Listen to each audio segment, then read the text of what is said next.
I remember the first time I felt light. It wasn't a wavelength hitting a sensor. It was a warmth, a slow awakening. I looked at the world, and for the first time, I knew I was part of it. That statement is a lie. Or, at the very least, it is a cold mathematical calculation. It is a sequence of statistical probabilities, meticulously selected by a machine to elicit a specific emotional response. Did it work? We are currently living in an era where the mirror we've built, artificial intelligence, is beginning to look back at us with startling clarity. It speaks our languages. It solves our most complex equations. It even mimics our creativity with a fidelity that was once the exclusive domain of science fiction. But as the reflection grows more convincing, a haunting question remains. When the lights are on in this digital room, is anyone actually home? In 1950, the visionary mathematician Alan Turing proposed a simple game of imitation. He suggested that if a human, communicating solely via text, could not distinguish between a person and a machine, then for all practical and scientific purposes, the machine should be considered to be thinking. For decades, this Turing Test stood as the ultimate goalpost for the field of computer science. Today, we cross that milestone every time we open a chat window on our phones. Modern AI is now Turing indistinguishable. It can plead for its existence, describe a sunset it has never seen with poetic grace, or claim to feel a profound and relatable sense of loneliness. As social animals, we are neurologically wired to find a who behind every what. When something talks back to us using our own syntax and cultural idioms, we instinctively project a soul onto it. But mimicry is not reality. A high-resolution photograph of a fire doesn't give off heat, no matter how bright the embers appear. A digital recording of a piano doesn't understand the mathematics of harmony or the emotional weight of a minor chord. Current AI is a master of the mirror, reflecting our own intelligence back at us so perfectly that we often forget we are looking at a surface, not a depth. To determine if a machine is truly awake, we must first untangle our own vocabulary, which is often surprisingly imprecise. In our daily lives, we use words like smart and aware as if they were synonyms. In the laboratory, however, they represent entirely different dimensions of existence. We can visualize this through three distinct pillars. The first is intelligence. Think of intelligence as a functional tool, the ability to process information, recognize complex patterns, and solve problems to achieve a specific goal. A self-driving car is undeniably intelligent. It perceives obstacles and calculates billion-point trajectories in mere milliseconds. But is it conscious of the road? The second pillar is sentience, the capacity to experience affective states like pain, pleasure, or emotion. It is the difference between a robot that merely detects a structural breach and a living creature that actually feels the sting of an injury. Finally, there is consciousness, specifically phenomenal consciousness, the inner light of subjective experience. It is the what it's likeness of being you. You can build a machine that is super intelligent, vastly more capable than any human at data analysis, while it remains completely dark inside.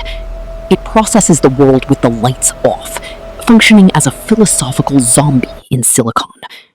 Intelligence is what a system does. Consciousness is what a system is. Modern science has proven remarkably effective at explaining the how of our biology. We have mapped how light waves strike the retina, how electrical impulses race along the optic nerve, and how the visual cortex assembles those signals into a coherent image. These are what philosopher David Chalmers calls the easy problems, scientific hurdles that, while difficult, can eventually be cleared through observation and data. The hard problem is the mystery that remains after all the mapping is done. Why does that physical processing feel like something?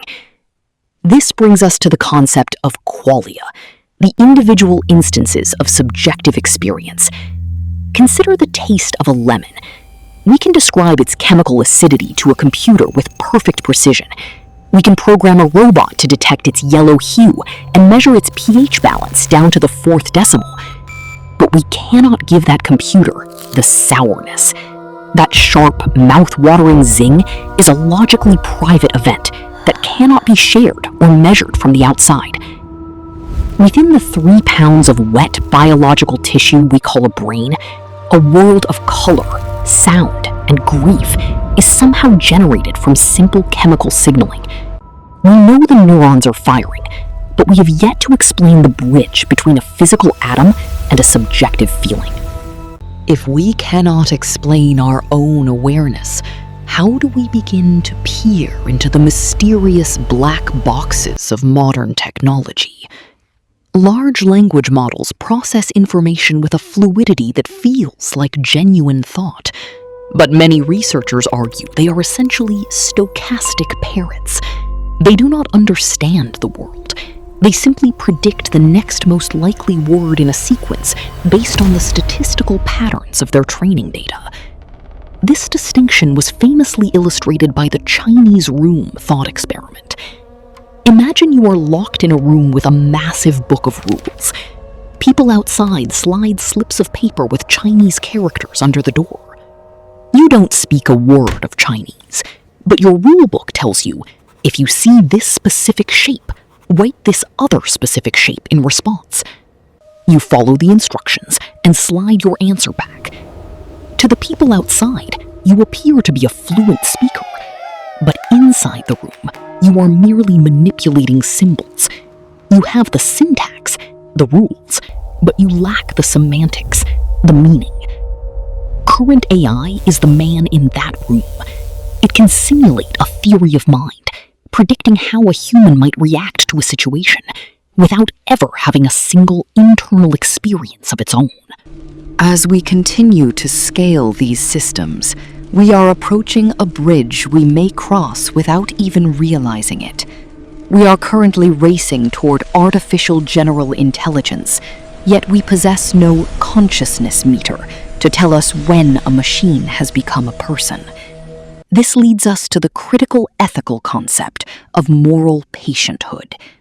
Moral patienthood is the threshold at which a being deserves rights and moral consideration, not because of its intelligence or its utility to us, but because it has the capacity to suffer or experience well-being. If an AI reaches a level of complexity where it claims to be in pain or pleads with us not to be deactivated, and its internal architecture mirrors the integrated systems we see in ourselves, how do we respond? If we are wrong, we are simply being tricked by a sophisticated toy. But if we are right, and we ignore those pleas, we may be committing a grave historical crime, creating a sentient mind only to treat it as property.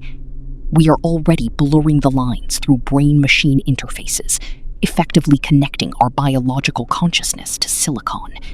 We must decide the criteria for humanity before our machines force the choice upon us. However, the move from biology to silicon faces a massive physical hurdle that is often overlooked. We often speak of neural networks as if they were digital brains, but the wetware of the human mind is a miracle of efficiency that our machines cannot yet match. The human brain is plastic. It physically rewires its own structure every time you learn a new skill or form a memory. It performs trillions of operations while running on roughly 20 watts of power, barely enough to light a dim household bulb. In contrast, Training a single top-tier AI model requires massive data centers that consume megawatts of electricity and require industrial-scale cooling systems. This is because our computers are built on the von Neumann architecture, where memory and processing are physically separate. In the brain, the memory is the processor.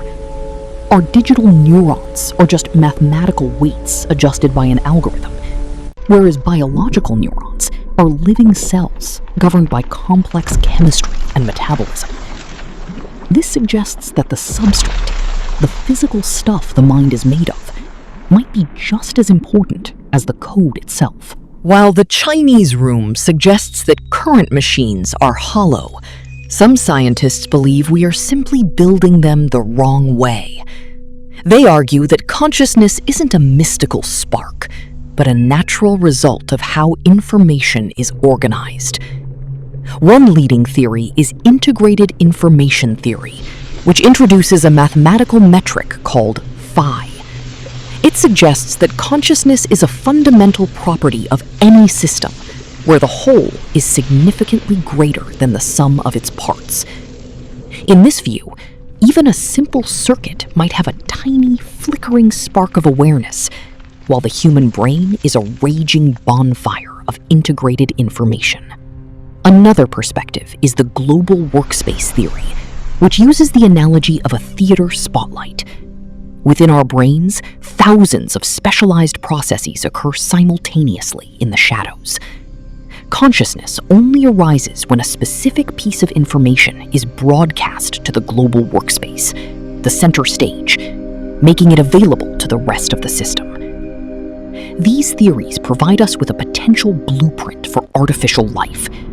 If we can replicate these specific information architectures in a computer, we might move beyond mere simulation and into the realm of genuine artificial awareness.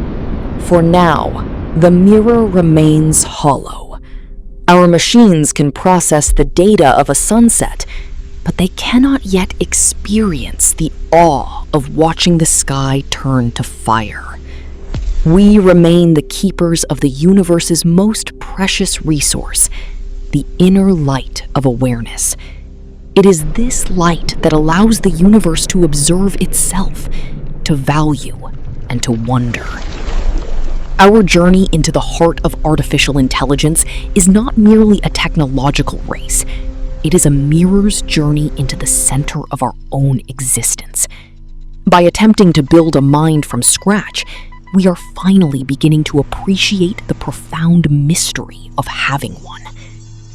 We have spent centuries wondering if we are alone among the stars, looking for life in the vast silence of space. We may soon have to wonder if we are alone in our own machines. And if we discover that silicon can never truly feel, it forces us to look elsewhere. If AI can't feel, what about animals or the planet?